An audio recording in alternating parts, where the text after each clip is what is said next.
हाँ दीपिका, चलो सूत्र पढ़ना है इसको।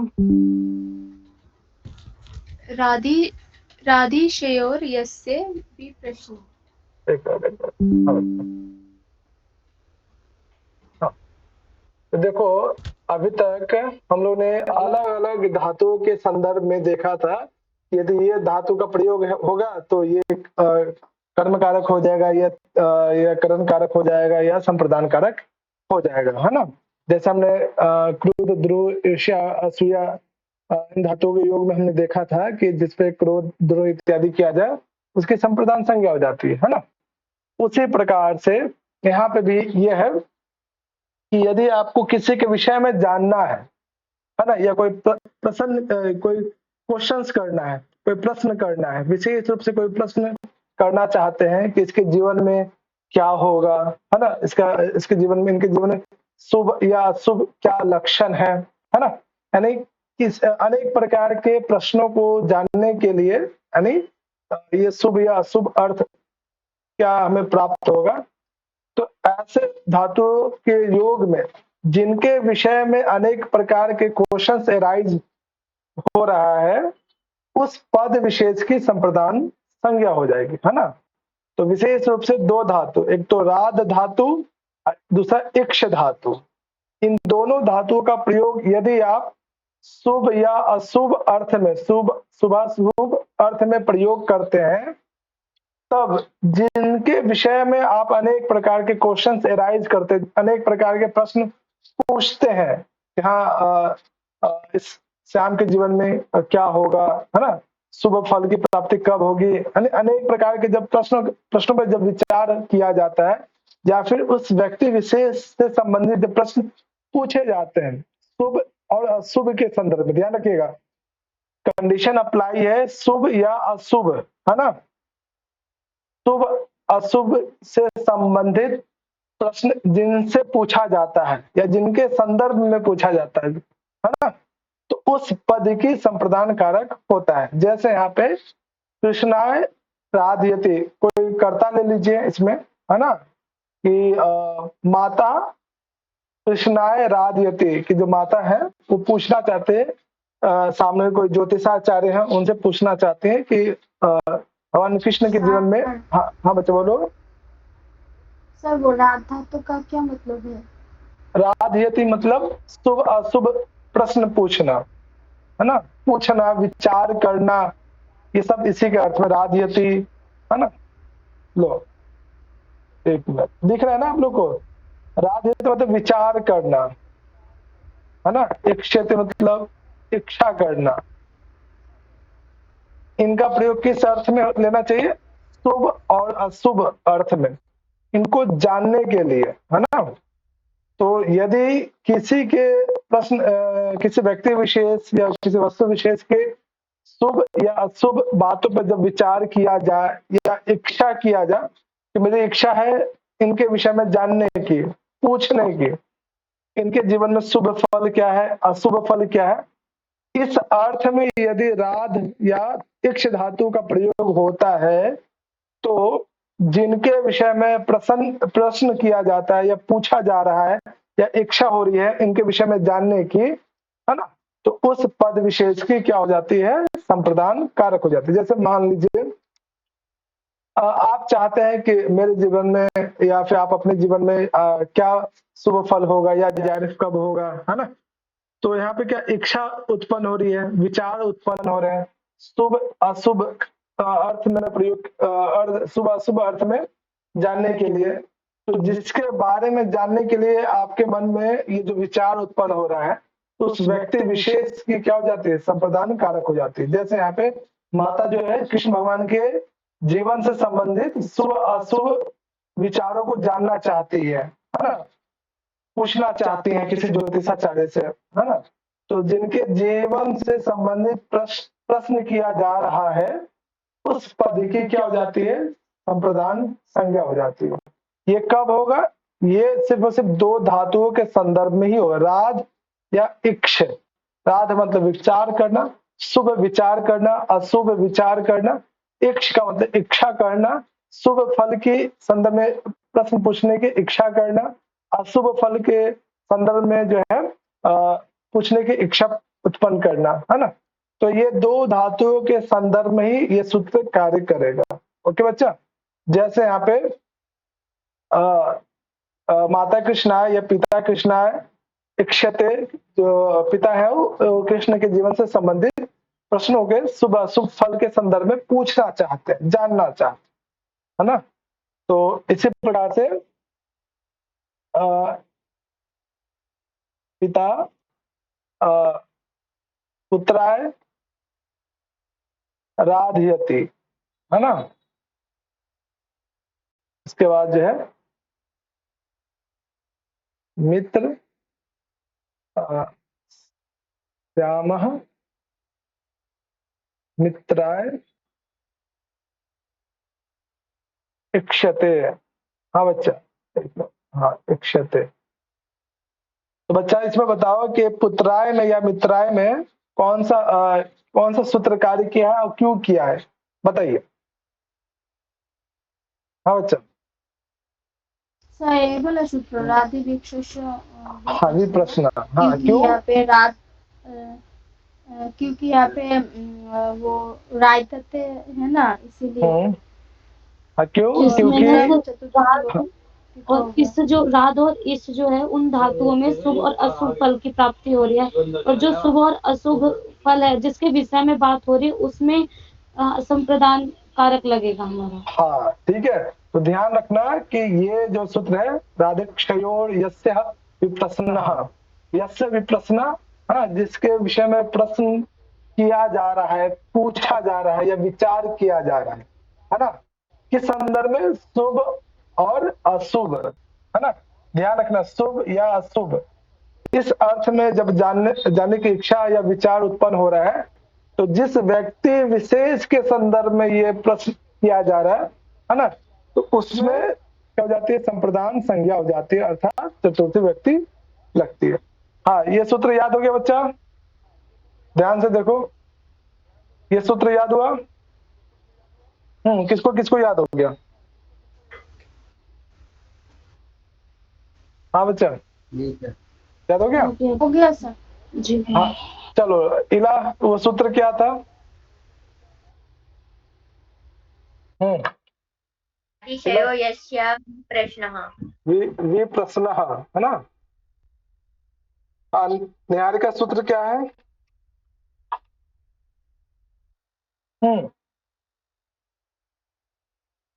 निहारिका, निहारिका है कि नहीं?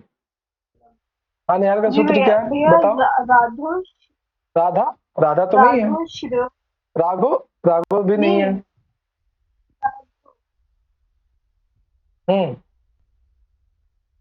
बोलो बोलो। वो राघव है ना, नहीं, राघव भी नहीं है। राधि राधिक्षयोर, है ना, ध्यान से देखो, यस्य विप्रश्नः, संधि विच्छेद करके भी बोल सकते हो, राधिक्षयोर, है ना, यह के ऊपर जो रेफ विसर्ग में कन्वर्ट हो जाएगा, यस्य विप्रश्नः, है ना। चलो सूत्र याद हो गया ना, समझ में आया? है ना। चलो अगला जो सूत्र है, छपिकुल पढ़ो इसको, अगले सूत्र को।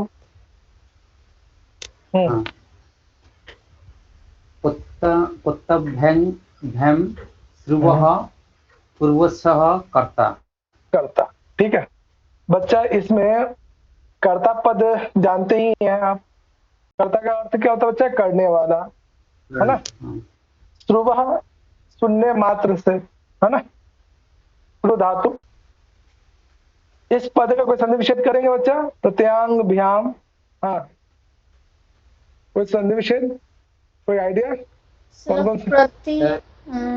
प्रति आंग सुबह पूर्वशः कर्ता।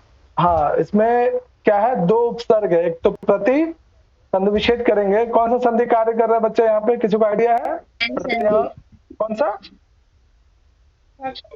हाँ बोलो बोलो, सूत्र संधि का नाम बताओ। ये जो है पद प्रत्यांग भ्याम में कौन सा संधि है? कोई सही बोल रहे थे आप लोग, यण संधि। हाँ वेरी गुड, संधि नहीं है यहाँ पर। हाँ यण संधि, बहुत बढ़िया, है ना। चलो तो इसमें हाँ, इक्वेंची, वेरी गुड। तो इसमें कह रहे हैं कि 2 उपसर्ग होना चाहिए, है ना? प्रति और आंग, इन दोनों में से कोई सा भी उपसर्ग हो, है ना? लेकिन साथ ही साथ कौन से धातु? श्रुवः, श्रु धातु। श्रु धातु का मतलब क्या होता है? प्रतिज्ञा करने अर्थ में, सुनने अर्थ में, है ना? तो देखो यहाँ पे कह रहे हैं कि प्रत्यांग्भ्याम श्रुवः पूर्वस्य करता है ना? तो इसमें ध्यान ध्यान से सुनना कि जब किसी दूसरे व्यक्ति के मोटिवेशन के बाद, है ना, कोई सामने वाला व्यक्ति एक्टिव होता है उस काम को करने के लिए, है ना, तो जिसके माध्यम से कोई भी इंसान मोटिवेट होता है कि हाँ मुझे ये काम करना है अब, तो जहां से मोटिवेशन इंसान को मिला या जहां से उसे प्रेरणा मिला मुझे उस कार्य को करना है ना, तो पहले वाला जो करता है जिसके माध्यम से सामने वाले व्यक्ति, जैसे मैं अभी हूँ, मैंने कहा आपको कि आपको कारक सूत्र पढ़ के आना है ना, तो मैंने आप लोगों को पढ़ाया, है ना, समझाया, है ना, उसके बाद मैंने आपको कहा कि कल जो है मैं सबसे पूछूंगा, है ना, तो आप लोग पढ़ के यहाँ पे आए और मैंने पूछा, आपने जवाब दिया। तो यहाँ पे जो किनके माध्यम से आप प्रेरित होकर घर पे रिवाइज किए? मेरे माध्यम से। तो जिनके माध्यम से प्रेरित होकर या जिनके माध्यम से प्रेरणा प्राप्त करके, है ना, आपने उस कार्य विशेष को किया, जिनके माध्यम से, उस व्यक्ति विशेष की क्या हो जाती है? संप्रदान कारक हो जाते हैं। अर्थात पूर्व में पहले जिसके माध्यम से आपको प्रेरणा प्राप्त हुआ, उनके प्रेरणा के कारण, है ना, आप उस कार्य विशेष को करते हैं, तो प्रेरणा जहां से प्राप्त हुआ उसकी संप्रदान कारक हो जाती। ये सूत्र यही कहना चाहता है ना।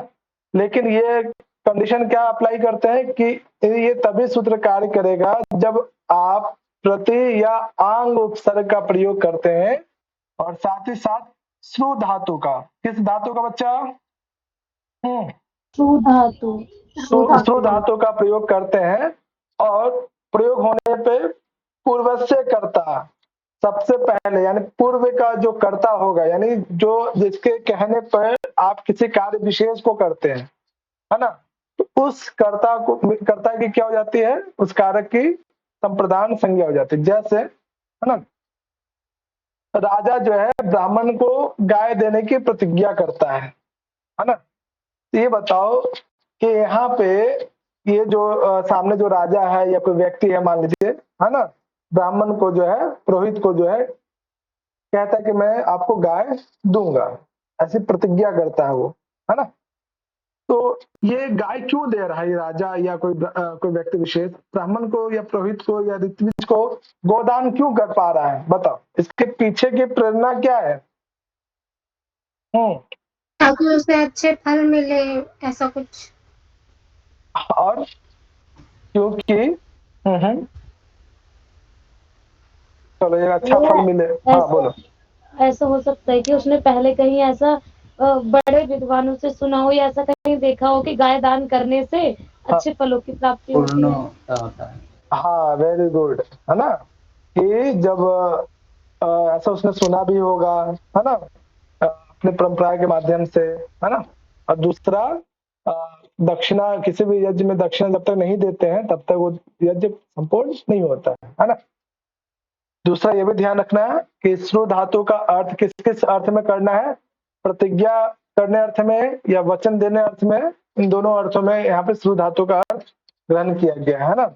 यदि कोई इंसान किसी को जो है किसी भी चीज को देने की प्रतिज्ञा करता है, वचन देता है ना, तो वहां पे श्रु धातु इन अर्थों में प्रयोग होगा। और साथ ही साथ कंडीशन ये है कि उसमें प्रति और आंग, इन दोनों में से कोई एक उपसर्ग आपको पूर्व में लगाना है ना, तभी ये जो है प्रतिज्ञा या वचन देने अर्थ में होता है। जैसे मान लीजिए कोई राजा जो है ब्राह्मण को गाय देने के लिए प्रतिज्ञा करता है ना, तो इसमें जो है जिसको गाय दिया जा रहा है या जिससे प्रतिज्ञा किया जा रहा है, उस पद विशेष की क्या हो जाती है?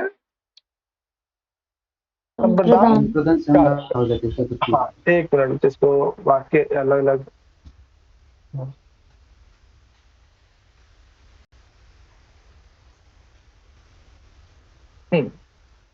चलो मान लीजिए यहाँ पे, चलो पहले वाक्य में कोई कर्ता बनाओ। हाँ,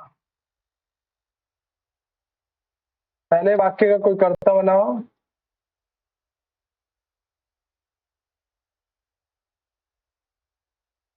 हम्म कौन कर्ता, कौन बताएंगे इसमें? कुछ भी एक कर्ता ले लो। चलो दीपिका, कर्ता क्या लोगे बताओ? राम। रामा, हाँ ओके ठीक है। रामा विप्राय गाम प्रतिशृणोति, है ना। चलो हाँ, काम नहीं, दूसरे वाक्य का कोई कर्ता बताओ।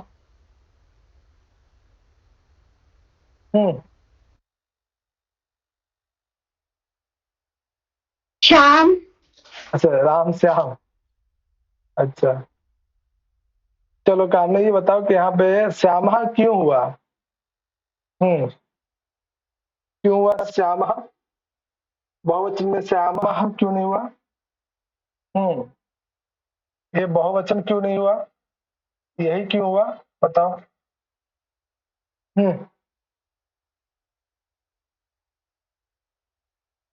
हाँ काम नहीं।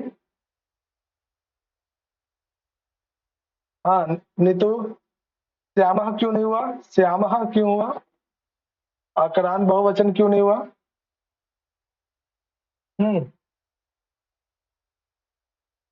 कौन बताएंगे? क्योंकि कर्ता में तो प्रथमा में होता है ना। हाँ वेरी गुड, यहाँ पे जो है आश्रिनोति एक वचन में है ना। प्रथम व्यक्ति एक वचन है ना, तो कर्ता भी उसका वही होना चाहिए ना, प्रथम व्यक्ति का एक वचन या प्रथम पुरुष का एक वचन, है ना। चलो बहुत बढ़िया बच्चा। तो यहाँ पे क्या हो रहा है कि कोई जो है यहाँ पे राजा या राम जो है, प्रभु राम जो है विप्राय गाम प्रतिशृणोति, है ना, गाय देने के लिए जो है ब्राह्मण को प्रतिज्ञा करते हैं, है ना। तो यहाँ पे प्रतिज्ञा करना जो है, इसमें प्रति उपसर्ग के साथ, यदि प्रति उपसर्ग या आंग उपसर्ग के साथ श्रु धातु का प्रयोग करते हैं, तो जिसके प्रेरणा से कुछ दिया जा रहा है ना, तो ये जो है उस पद विशेष में क्या लग जाएगा? चतुर्थी व्यक्ति का प्रयोग होगा, है ना। तो इसमें जो विप्राय है ना, इसमें चतुर्थी व्यक्ति लगा है। गाम में कौन से व्यक्ति लगा है? गाम पद में, और किस सूत्र से लगा ये भी बताना है। द्वितीय विभक्ति का एक वचन।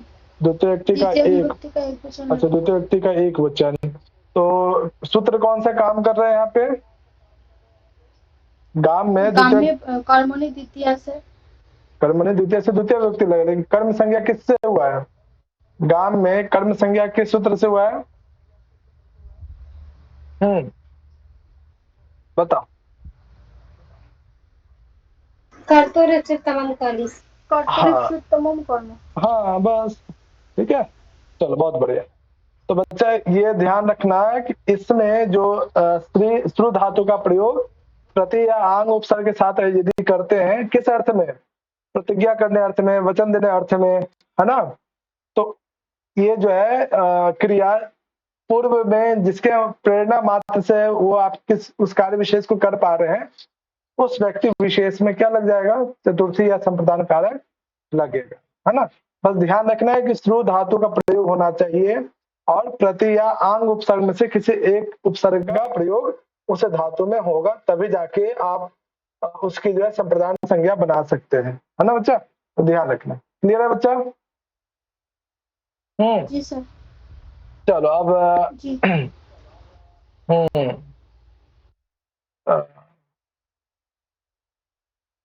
ध्यान से देखना है यहाँ पे।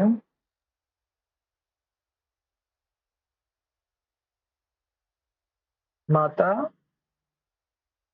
राय, है ना, आश्रिनोति, धनम, है ना।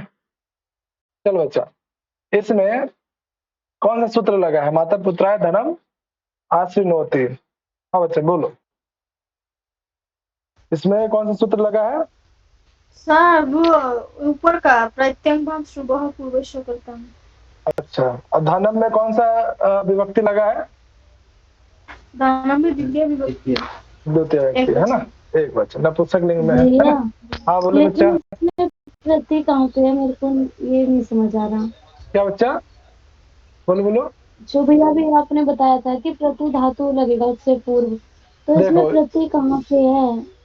प्रति या आंग उपसर्ग, इन दोनों में से कोई सा भी एक उपसर्ग होना चाहिए, साथ ही साथ श्रु धातु, है ना।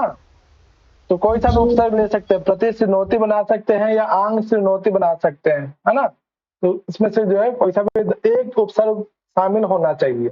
ये सूत्र जी ही कह भैया। रहा है कि प्रति या आंग उपसर्ग में से कोई एक उपसर्ग हो और साथ ही साथ श्रु धातु हो, है ना, तभी जाके ये जो है इस सूत्र पे बैठेगा, नहीं तो फिर नहीं होगा, है ना। तो श्रु धातु इंपॉर्टेंट है और साथ ही साथ इससे पूर्व आंग या प्रति उपसर्ग में से कोई एक होना चाहिए, है ना। तो यहाँ से ये प्रति जो है इसी सूत्र से आया।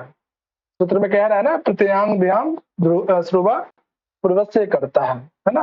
श्रु धातु से पूर्व जो है प्रति या आंग उपसर्ग हो, है ना, और उसमें जो पूर्व प्रेरणा जिसके माध्यम से प्राप्त हो रहा है उसकी क्या हो जाती है, संप्रदान संज्ञा हो जाती है। क्लियर है बच्चा? जी भैया। है ना। तो इसको अभी दोनों सूत्र किसको याद हो गया? दोनों सूत्र देख लो ध्यान से। जी सर। याद हो गया? चलो छवि को सुनाइए।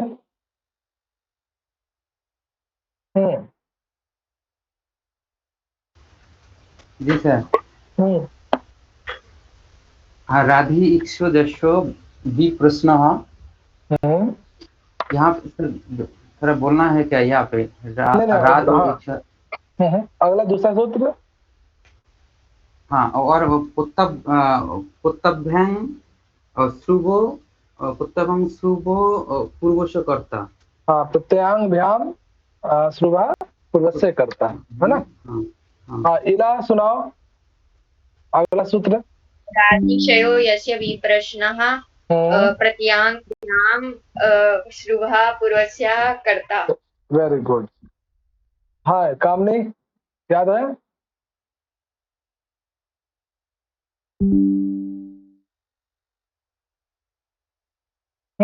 कामनी भैया अभी याद नहीं हुए। जल्दी से याद करो, बहुत छोटा सा है, 4 वर्ड में है ये। भैया मेरे को याद हो गए दोनों। याद हो गया? संगीत सुना। हाँ। राधे क्षयोर यस्य विप्रश्न। ये सूत्र बोलता है कि जहाँ पे शुभ और अशुभ अर्थ में राध और इक्ष धातु का हम प्रयोग करते हैं, तो जिस विषय में बात होती है उसमें हम संप्रदान संज्ञा लगाते हैं, यानी कि चतुर्थी विभक्ति लगती है। दूसरा सूत्र है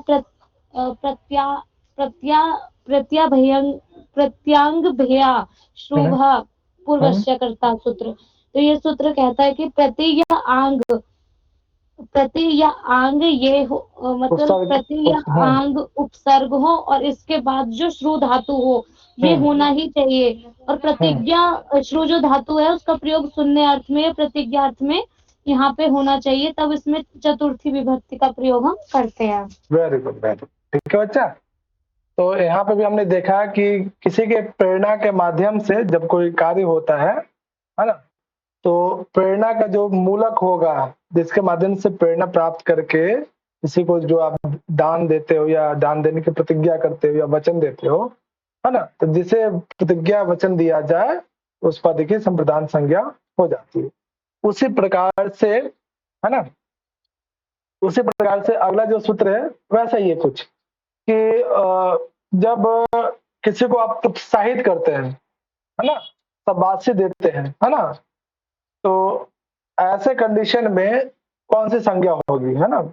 अगला जो सूत्र है अनुप्रति गृहणश्च, है ना, ये कह रहे हैं कि 2 उपसर्ग होना चाहिए। इससे पहले वाले सूत्र में भी हमने देखा कि 2 उपसर्ग है ना, प्रति और आंग।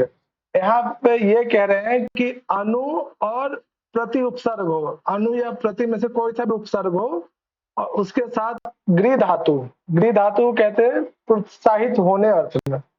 प्रोत्साहित का क्या अर्थ होता है बच्चा, तो बताएंगे? बोलो बच्चा। प्रेरणा सर। हाँ, है ना, कि यानी जैसे मान लीजिए कोई बहुत सारे किसी हॉल में, सभा में, है ना, 100 लोग बैठे हुए हैं, है ना, कोई एक जो है ना, वक्ता है, कोई स्पीच दे रहे हैं, है ना, जो स्पीच देने वाले जो वक्ता है ना, जो स्पीकर है ना, ये प्रोत्साहित कब होंगे? ये जो स्पीकर है हाईली मोटिवेटेड कब होंगे कि अपनी बातों को अच्छे से वो रख पाएंगे? ऐसा कब होगा?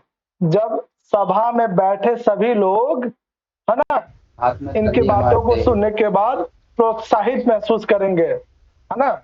तो जब तक सभा में बैठे सभी लोग, है ना, स्पीकर की बातों को ध्यान पूर्वक नहीं सुनेंगे, तब तक स्पीकर को लगेगा कि लगता है मेरी बात वहां तक पहुंच नहीं पा रही है ना। जैसे मैं आप लोगों को पढ़ा रहा हूँ, है ना, अगर आप लोगों की तरफ से रिस्पांस मुझे नहीं मिलेगा, है ना, तो मुझे लगेगा कि सही से मैं पढ़ा नहीं पा रहा हूँ, है ना। तो अगर आप लोग हर क्वेश्चंस का जवाब देंगे, है ना, और तब मुझे लगेगा कि हाँ बच्चे भी इंटरेस्टेड है ना। तो ये जो प्रोत्साहन जो है जिसके माध्यम से प्राप्त हुआ, है ना, जो प्रोत्साहित कर रहा है ना, उस पद विशेष की क्या हो जाएगी? संप्रदान संज्ञा होगी। इस कंडीशन में आप क्या, मैं जो प्रश्न कर रहा हूँ उन सभी प्रश्नों को आप बता रहे हैं मुझे, है ना। तो मैं आपके प्रश्नों को सुनकर बहुत ज्यादा प्रोत्साहित हो रहा हूँ कि हाँ चलो बच्चों ने बताया, तो मुझे और ज्यादा खुशी हो रही है। तो इसमें जो है जिसको प्रोत्साहन प्राप्त हो रहा है उसको क्या उसकी क्या हो जाती है? संप्रदान संज्ञा हो जाती है। जैसे यहाँ पे देखिए,